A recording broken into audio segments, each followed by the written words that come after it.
it's a reminder to not suffer in silence.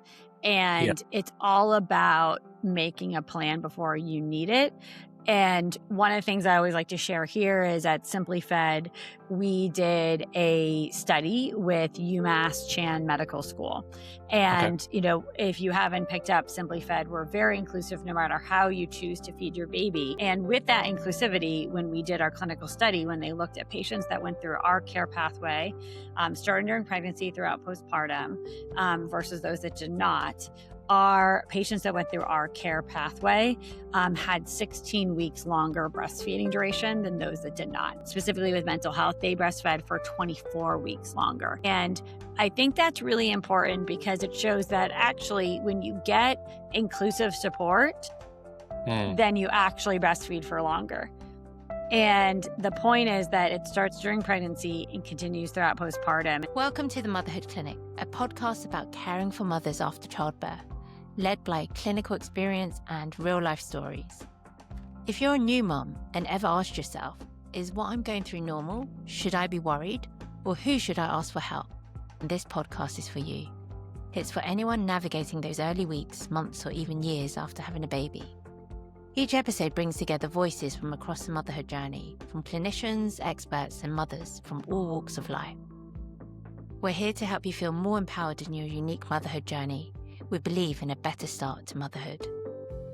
Thank you, Andrea, for joining us on the Motherhood Clinic. I wanted to give you a quick introduction as to who you are and why we're talking, and then I'll hand over to you to tell a bit more about the business you created and why we're speaking today. So why we're interested in chatting, this is probably the biggest topic that comes up, what we have not addressed yet, which is breastfeeding and feeding in general. And we've yet to have a conversation, but I think you are a great authority to provide this discussion. There'll be two discussions we're having today. This first one will be about more the perinatal period. So what do people need to know about feeding? What is it you wish you'd known, when you gave birth, both during pregnancy and in those first critical 2 weeks after giving birth? And then the next conversation will be the same discussion, but applied to the fourth trimester and that important junction when we go back to work. So what is it that you're seeing? What is it you've experienced? And how did you handle that period? And what is it that SimpliFed, the business that you're operating, provides? And now I'd love to hand over to you, Andrea, to give yourself a bit of an introduction as to who you are, what you're doing, and why should our listeners be listening for the next 20, 30 minutes. So over to you, Andrea. Well, so excited and honored to be here with all of you.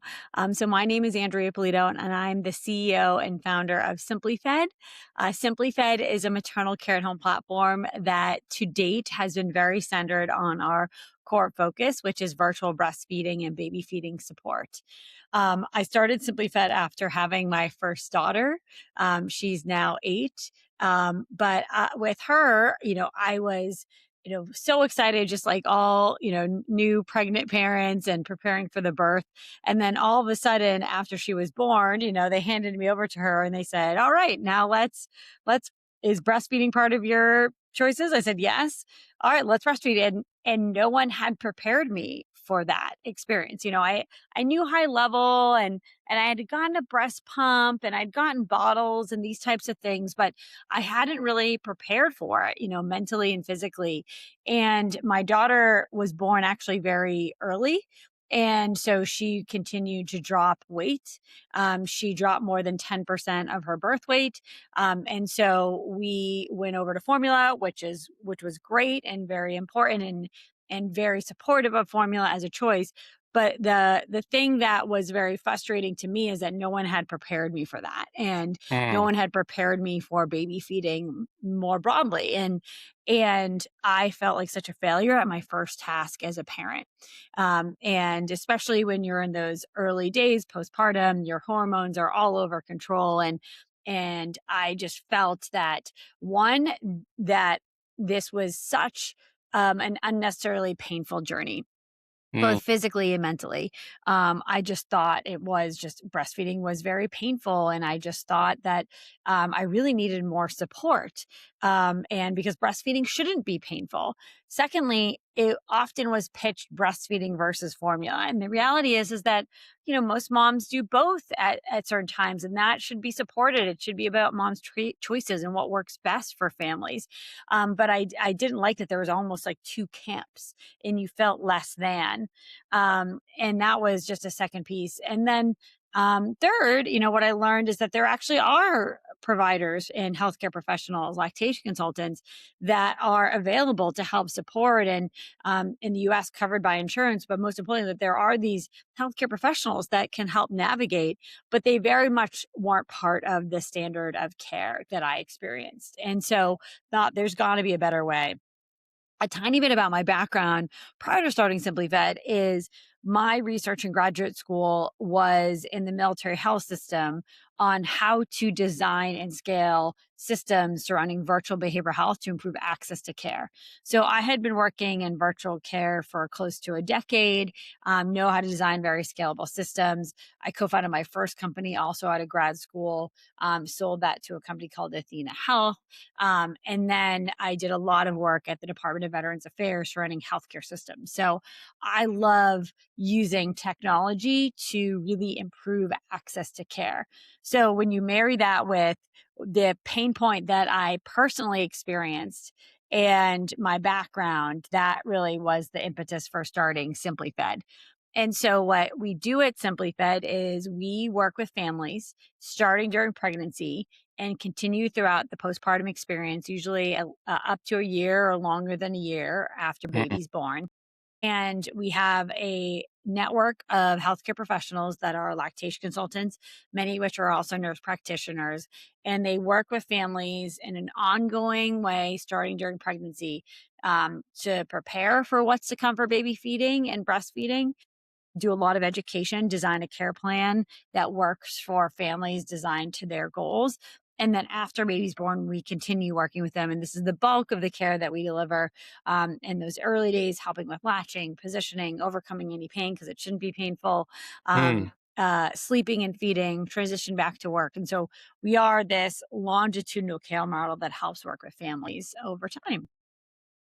Wow, Andrea, there's a lot there to process. That's incredible. And I think that hopefully for anyone listening, and that gives you the authority, I think, to speak in this space, given, your experiences, both personally and professionally. Um, I think you've done a really nice job of kind of providing a scene set for all the experiences that I think every new mother and families, for that matter, go through.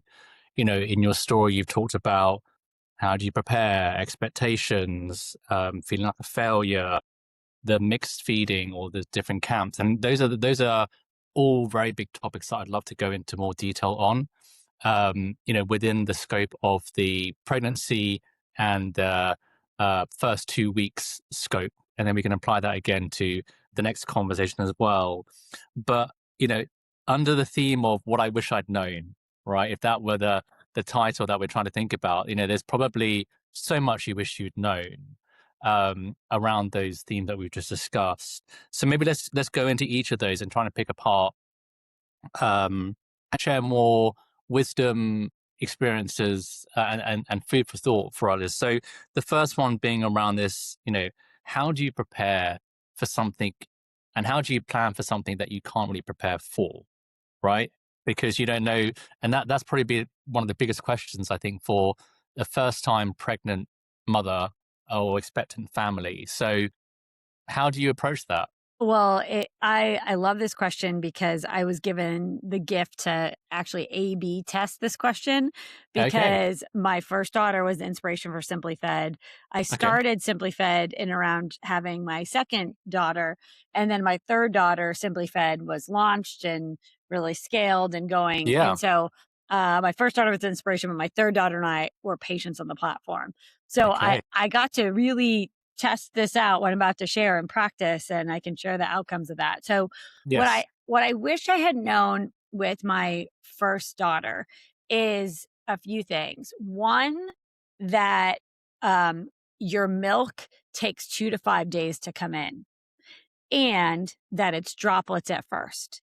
Hmm. So when your kiddos are born early, in general, there are more supply challenges. And that's not all across the board, but I'm making a generalization. So with my daughter being born early, that advice would have been particularly useful, but that applies to all babies, is that your milk doesn't just come gushing out. Like, I just had this perception of like, all right, just put the baby on the breast and here we go. Like, here it comes At the out. top.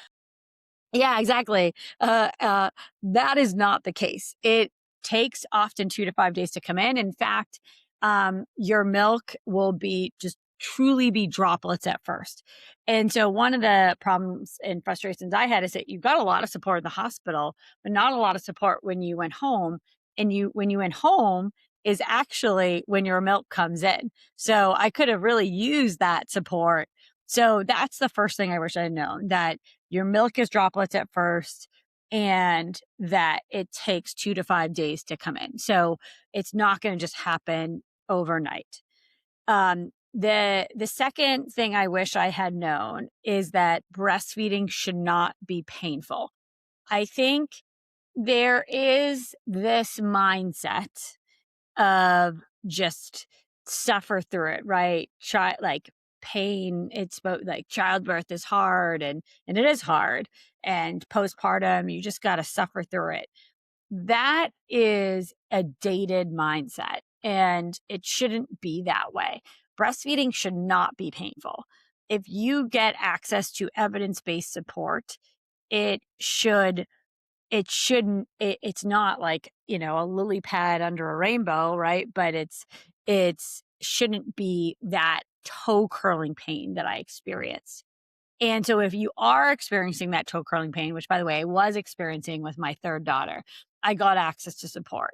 And ideally, you deserve access to same day support because we know that if it's painful and there's bleeding, and sorry to get graphic, but all the people listening will understand that, then you really deserve support to help navigate that.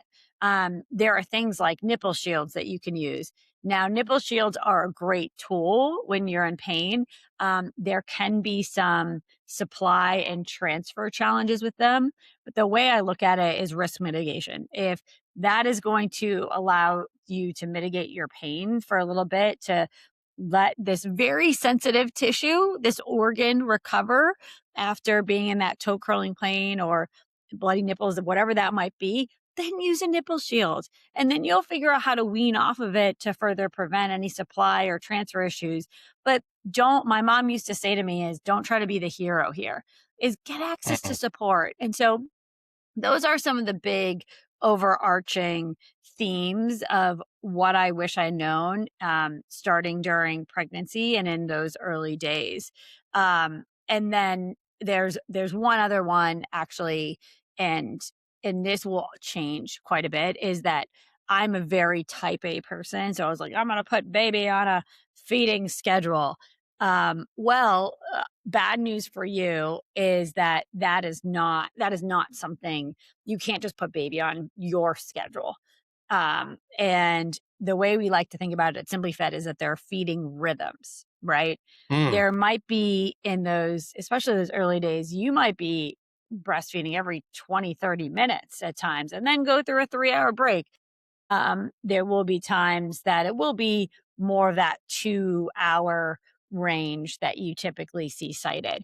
But just know that every baby is truly different.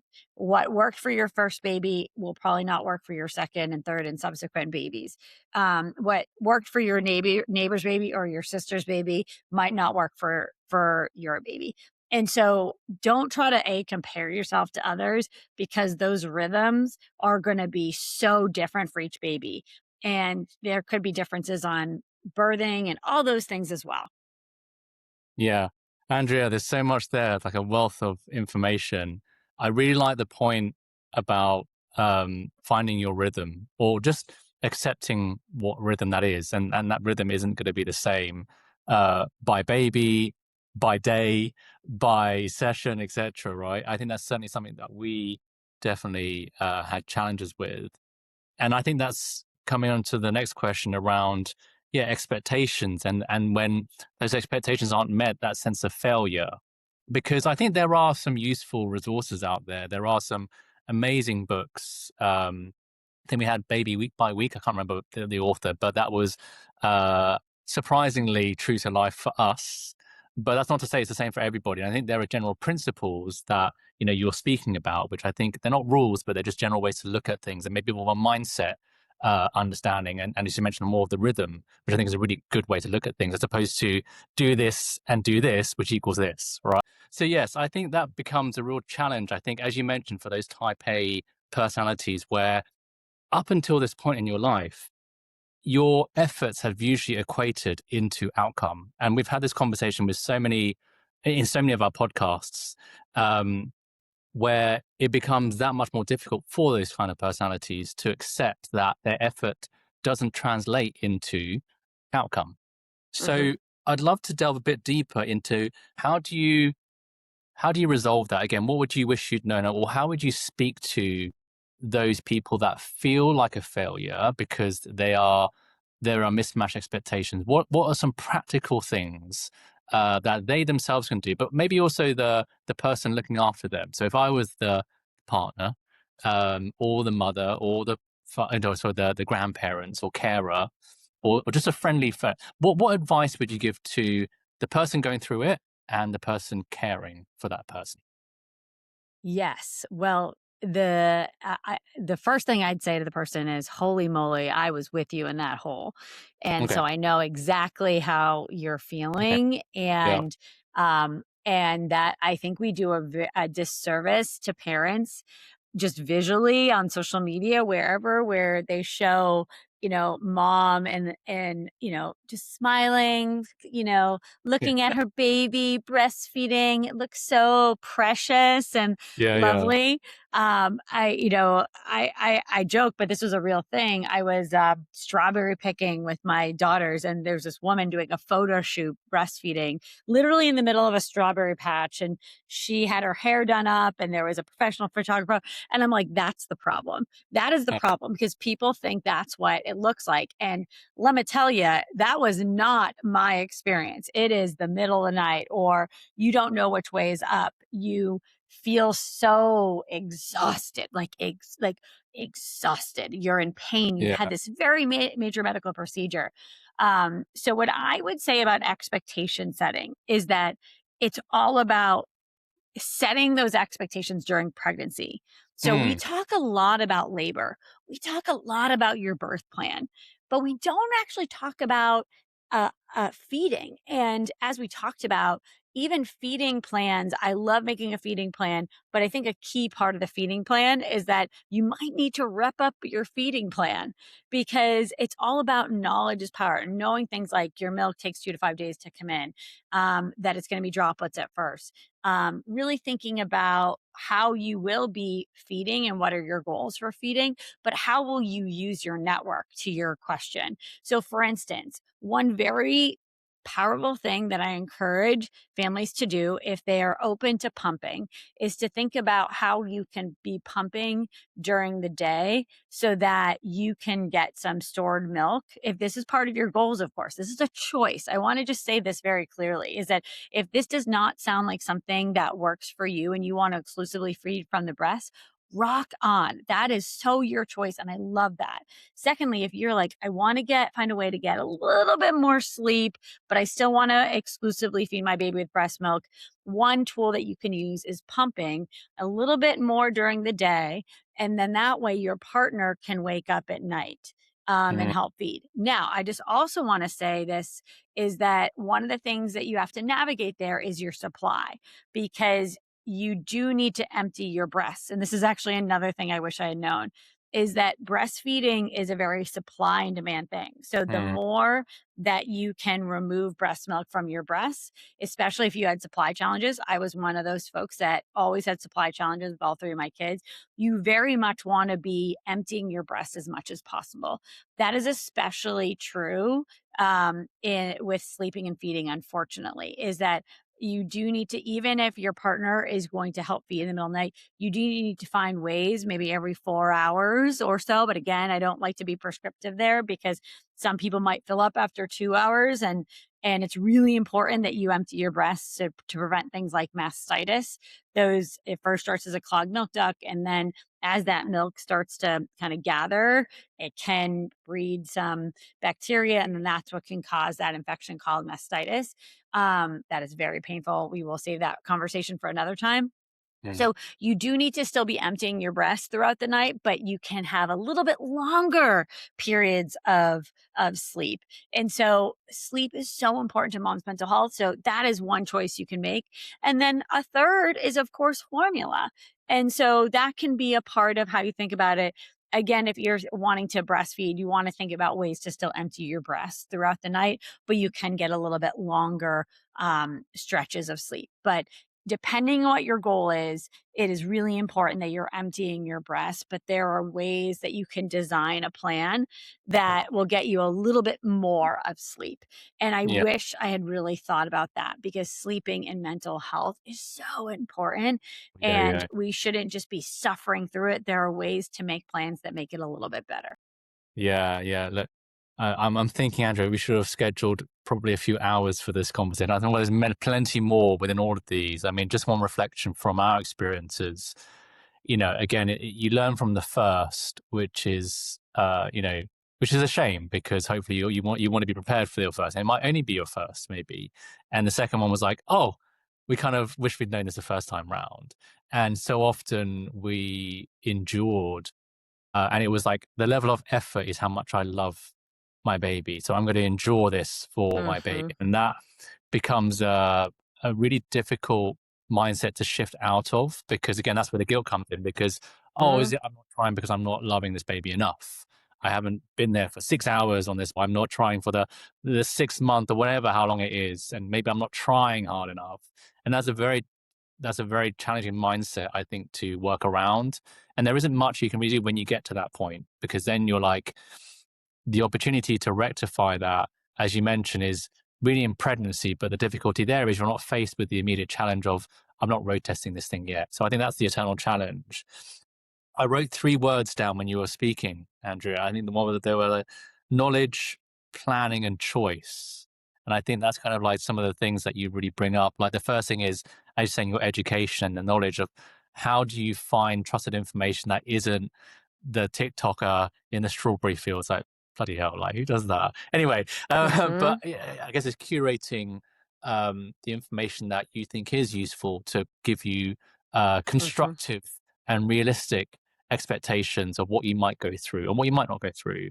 And then the second thing is saying we talk all the time about in the mother clinic about just planning ahead and acknowledging as well that those plans can go out of the window, right? Because you just don't know what you're going to have. You might have a really great baby who does feed all the time, and maybe not. And maybe you have health issues, maybe you don't. But the process of planning in the first place is not wasted because to have gone through the process, and I talk from personal experience, where our plans went out the window, but that doesn't mean that was a wasted time. And I think that's maybe another misconception that we personally went through. Like it is still useful because the plan in and of itself might not be used, but the process of thinking through these Mm. scenarios, I think, is hugely valuable. And that then gets to Mhm. my last point, which is that element of choice, is knowing that how far do you want to go down this plan? How far do you want to um, keep pushing through? And maybe you do make it, maybe you don't, but knowing when you want to say, you know what, I've tried this enough. And now I've thought through before I've got to my red line that, you know what, I said to myself that if this didn't work for this many times or this much time, it's okay for us to walk away and it's totally fine to go to formula or whatever decision you make. But the point is that the choice is yours. And I think that's the key thing that I'm picking up from, as you speak. And certainly for what we went through is, you certainly feel like you're trapped. You feel like you're a failure. You feel like you can't do this. And then you feel like you don't have any choice.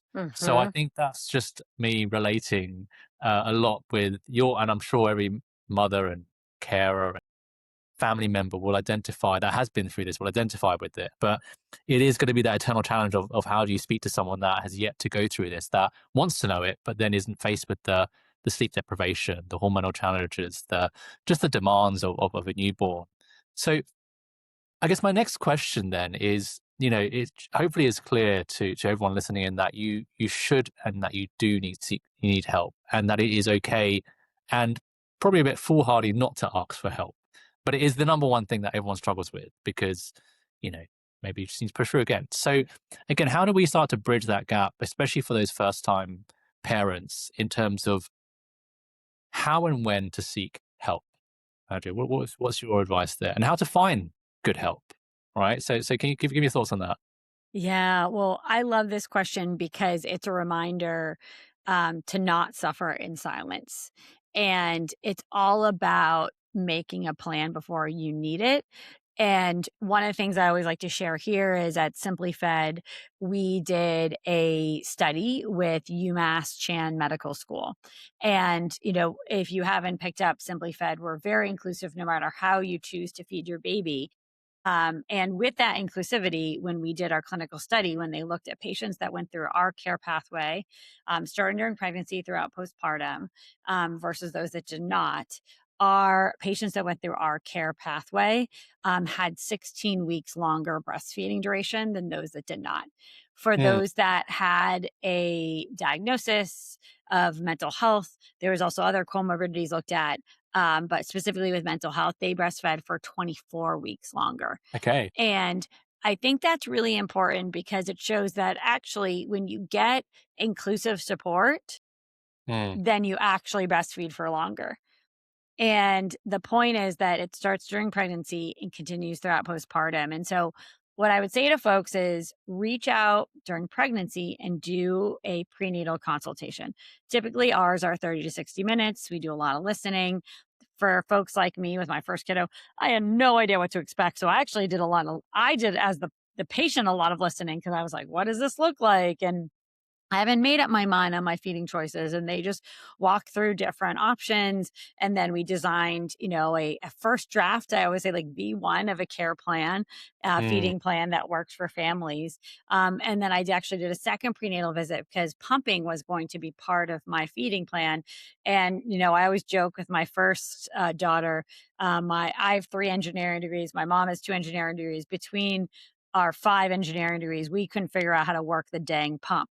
Right. And so, and with my first daughter, we were like putting together this pump in crisis, I like to say. yeah. And so, Yeah. Yeah. because we're like, oh, so, the big thing I would just like to say to folks is start during pregnancy. And I know it's going to feel a little counterintuitive. You're like, well, I'm trying to get to the birth here, lady. What are you talking about?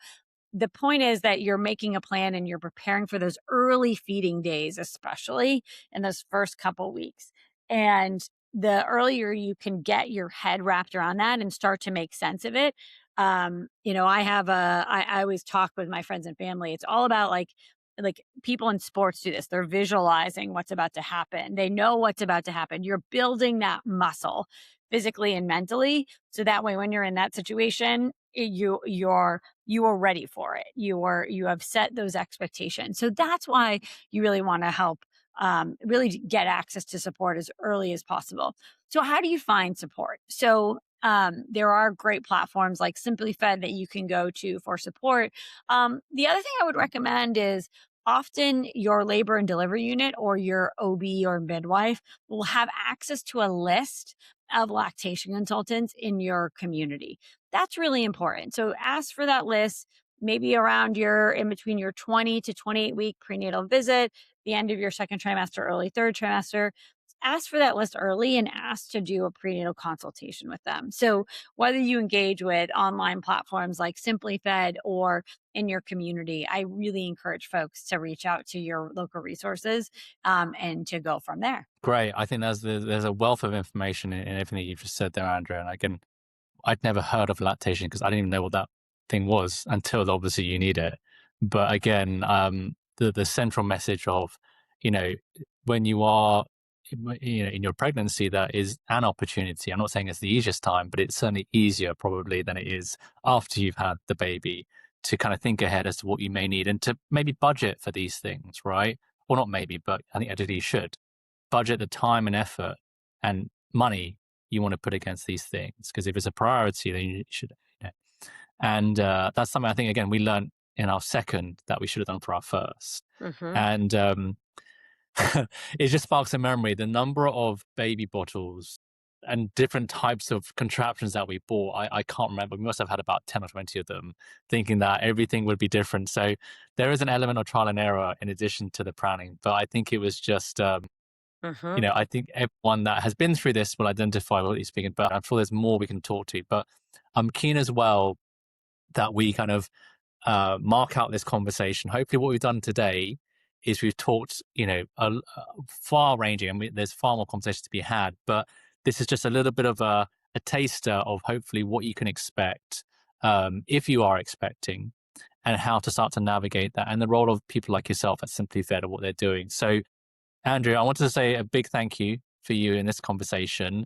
In the next discussion, we're going to be talking about, again, feeding, but in the scope of someone that is past that perinatal period, and then looking at the fourth trimester and that big question mark of how to go back to work. So Andrea, thank you for today, and see you in the next. Thanks for having me. Thank you. All right.